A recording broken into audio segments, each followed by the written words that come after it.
Advocate पूर्व सांसद रामेश्वर निखरा कांग्रेस दबंग India 24 news team से हुई चर्चा। सुने पूर्व सांसद कांग्रेस रामेश्वर निखरा जी ने भारतीय जनता पार्टी के कार्यकाल को लेकर क्या कहा। प्रत्याशियों के समर्थन में करेली में हमारे पूर्व मुख्यमंत्री कमलनाथ जी पधारे थे।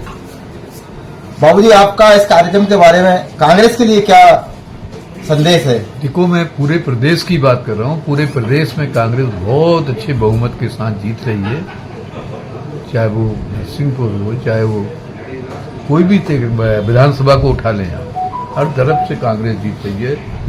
उसका कारण है कि जनता महंगाई से, बेरोजगारी से, भ्रष्टाचार से बहुत परेशान है। ये धार्मिक मुद्दे उठा करके जो आपस में भाईचारे समाप्त किया है, उससे भी लोग नाराज हैं, क्योंकि इस देश की जनता जो है ना, वो झगड़ा नहीं चाहती है। शांतिपूर्ण, चाहे हिंदू हो, चाहे मुस्लिम हो, चाहे सिख हो, चाहे ईसाई हो, चाहे किसी भी वर्ग का आदमी है, वो चाहता है हम शांति से रह सकें, हमारे बच्चे शांति से रह सकें, वो स्कूल जाएं, वो बाजार जाएं, वो कहीं भी जाएं, तो हमें चिंता ना हो कि वो लौट के आएंगे कि नहीं आएंगे, कहीं झगड़ा तो नहीं हो जाएगा।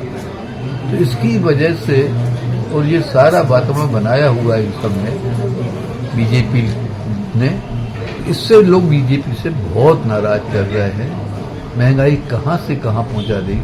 क्या तो नारा दिया था, अब की बार मोदी सरकार, महंगाई से मार मोदी सरकार, तो सारे उनकी बातें जो हैं खोखली साबित हो गई है।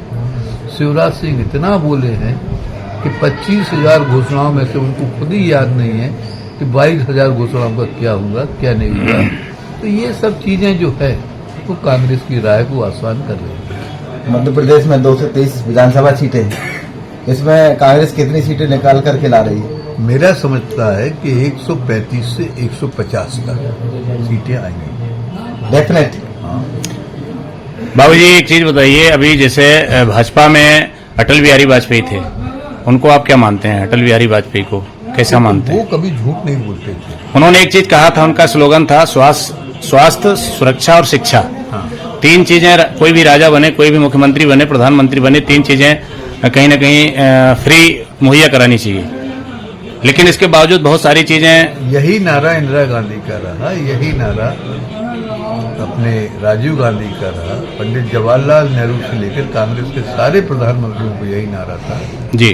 वो घृणा नहीं फैलाते थे, चाहे अटल बिहारी वाजपेयी हो, चाहे कोई हो जी। जब देश का प्रधानमंत्री ही ये बात को फैलाए, शमशान और कब्रिस्तान इस टाइप की बातें करे, तो लगता है कि ये देश का बंटवारा चाहता है, देश में दंगा फसाद चाहता है, देश को लड़ाना चाहता है। तो इस तरह से बाबूजी जो देश में रेवड़ी बांटने वाला काम चल रहा है, इससे देश की आर्थिक स्थिति क्या होगी, स्टैंड होगी? देखिए, इसमें रेवड़ी बांटने का काम की बात नहीं कर रहा हूँ। सवाल इस बात का है, प्रधानमंत्री ने जो नारा दिया रेवड़ी बांटने का जी, जब वो खुद बांटते हैं, हाँ, खुद प्रचार करते हैं, उत्तर प्रदेश में कि स्कूटी दी जाएगी, वो क्या टैबलेट दिया जाएगा, ये सारी बातें खुद ही प्रचार करते हैं जी, खुद ही लोगों को मनमोहक नारे देते हैं। तो अब हम पॉलिटिकल लोग हैं, तो हम लोगों को भी ये करना पड़ रहा है। भाजपा और कांग्रेस दोनों के लिए मुझे लगता है ये ठीक नहीं है। अब देखिए, कांग्रेस के लिए तो ये कहते थे कि कहाँ से करेंगे कर्जा माफ, कांग्रेस ने रास्ता निकाला जी। इनके पास वो बुद्धि नहीं है कि रास्ता कहाँ से निकाले। हम तो फिर से कह रहे हैं, कमलनाथ ने फिर से कहा है कर्जा माफ करेंगे, कमलनाथ ने कहा है 500 रुपए का सिलेंडर देंगे। जितनी भी कांग्रेस की सरकारें हैं, चाहे हिमाचल हो, चाहे कर्नाटक हो, चाहे राजस्थान हो, चाहे छत्तीसगढ़ हो, सब जगह 500 रुपए में सिलेंडर मिल रहा है जी। ये क्यों उसको अभी तक 1100 रुपए में दे रहे हैं, हमारी समझ में नहीं आ रहा है। ये क्यों उसकी एक्साइज ड्यूटी वगैरह कम नहीं कर रहे हैं, हमारी समझ में नहीं आया। ये क्यों स्टेट की ड्यूटी बेहिसाब जो बढ़ा दी है, जिससे महंगाई बढ़ी है, उसको कम क्यों नहीं कर रहे हैं। तो ये सारी व्यवस्था का काम जो है वो कांग्रेस करती है। ये तो सिर्फ घोषणाएं, झूठी बातें बोलना, हिंदू मुस्लिम को लड़ाना और धर्म के आधार पर वोट मांगना इनके स्वभाव में है। ये जानते हैं कि जब तक दंगा नहीं होगा, फसाद नहीं होगा, तब तक हम चुनाव नहीं जीत। स्वराज जी को घोषणा मंत्री कहा गया है, सही है? अब उनकी घोषणाओं से तो लगता है कि वो सही कहा गया है। आपका सब परिचय है बाबूजी? मैं रामेश्वर निकरा हूँ, 10 साल से यहाँ पर लोकसभा क्षेत्र का सांसद रहा हूँ, नरसिंहपुर होशंगाबाद का, और अभी पार्टी में उपाध्यक्ष हूँ, प्रदेश उपाध्यक्ष। आपके संसदीय कार्यकाल जब रहा उस समय आपने यहाँ पे विकास के, और अगर बात करें तो रोजगार के क्या क्या ऐसे उद्योग स्थापित हुए थे उस उस समय? समय रोजगार की ये समस्या नहीं थी जी न भ्रष्टाचार था, न व्यापम था, न किसी प्रकार से वो था। जी। अब छोटा सा उदाहरण मैं आपको दे रहा हूँ। दिग्विजय सिंह की सरकार में जिला पंचायत, जनपद पंचायत और पंचायत को अधिकार था कि वो अपने वहीं सचिव नियुक्त कर ले, रोजगार सहायक नियुक्त कर दे, शिक्षक नियुक्त करते, नगर पालिकाओं को, नगर परिषदों को, नगर निगम को ये सारा अधिकार था। तो ये बटा हुआ था। जब से ये सरकार आई और व्यापम बनाया, तब से ये भ्रष्टाचार के कारण से ये परेशानी जा रही है। मैं तो कह रहा हूँ, चैलेंज दे रहा हूँ कि 18 साल के शिवराज के कार्यकाल में 18 लोगों का नाम बता दें ग्रामीण क्षेत्र के जिनको नौकरी मिली है। आज नरसिंहपुर जिला बहुत पिछड़ा है, जैसे बेरोजगारी में पिछड़ा है, उद्योग में पिछड़ा है भाई। ये ITI लेके मेडिकल कॉलेज, ये गपोड़ी लोग आ गए। ये इनमें पॉलिटिकल इंटेंशन नहीं है, पॉलिटिकल सोच नहीं है, इनमें विकास की कल्पना नहीं है कि क्या करना चाहिए जिससे हमारे जिले की ये कमियां दूर हो सके। अभी मैं भाषण में सुन रहा था, जिला अस्पताल है, जिला अस्पताल जो मुस्लान साहब के जमाने में हो गया, उसके आगे उसमें 1 रुपया नहीं लगाया गया, उसके डॉक्टरों की पूर्ति नहीं की गई।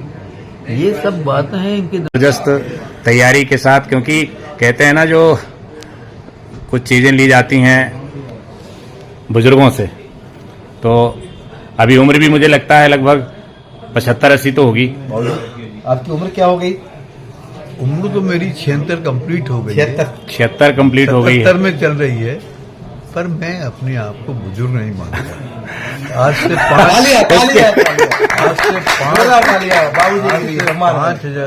5 वर्ष पहले मैंने नर्मदा परिक्रमा की थी, पैदल चल करके दिग्विजय सिंह के साथ। अब अगर बहुत बुजुर्ग होता, कुछ होता, तो अपनी गाड़ी से कर देता। आजकल की ये सुविधा हो गई जी, पैदल परिक्रमा की। और आज भी यहाँ से लेके गाड़ावाला तक जाने की, पैदल चलने की मेरी क्षमता। क्या बात है। देख रहे हैं आप निकरा जी क्या कह रहे हैं कि हमको आज भी ये स्थिति हमारी है। आप देखो, जिस समय 80 से 90 तक मैं सांसद रहा, उस जमाने के सांसदों की हालत देखो, और उसके बाद 90 के बाद के सांसदों की हालत देखो। उनकी हालत बहुत ही खराब रही है। बहुत कम बचे हैं, पर उनकी हालत खराब है, उनकी आर्थिक स्थिति खराब है। उस समय लोग जन सेवा करने के लिए आते थे, किसी प्रकार से ठेकेदारी करने नहीं आते थे। आज तो कोई सांसद, विधायक, मैं नहीं कहता कि एक ही पार्टी, प्राय हर पार्टी के केवल ठेकेदारी कर रहे हैं और अपना अपना बिजनेस बड़ा कर रहे हैं। मैं तो वकील हूँ, 27 साल बार काउंसिल का चेयरमैन रहा हूँ। हाईकोर्ट द्वारा मुझे सीनियर एडवोकेट का दर्जा दिया गया है। तो मैं तो उस वकालत को तिलांजलि देकर के सेवा कर रहा था।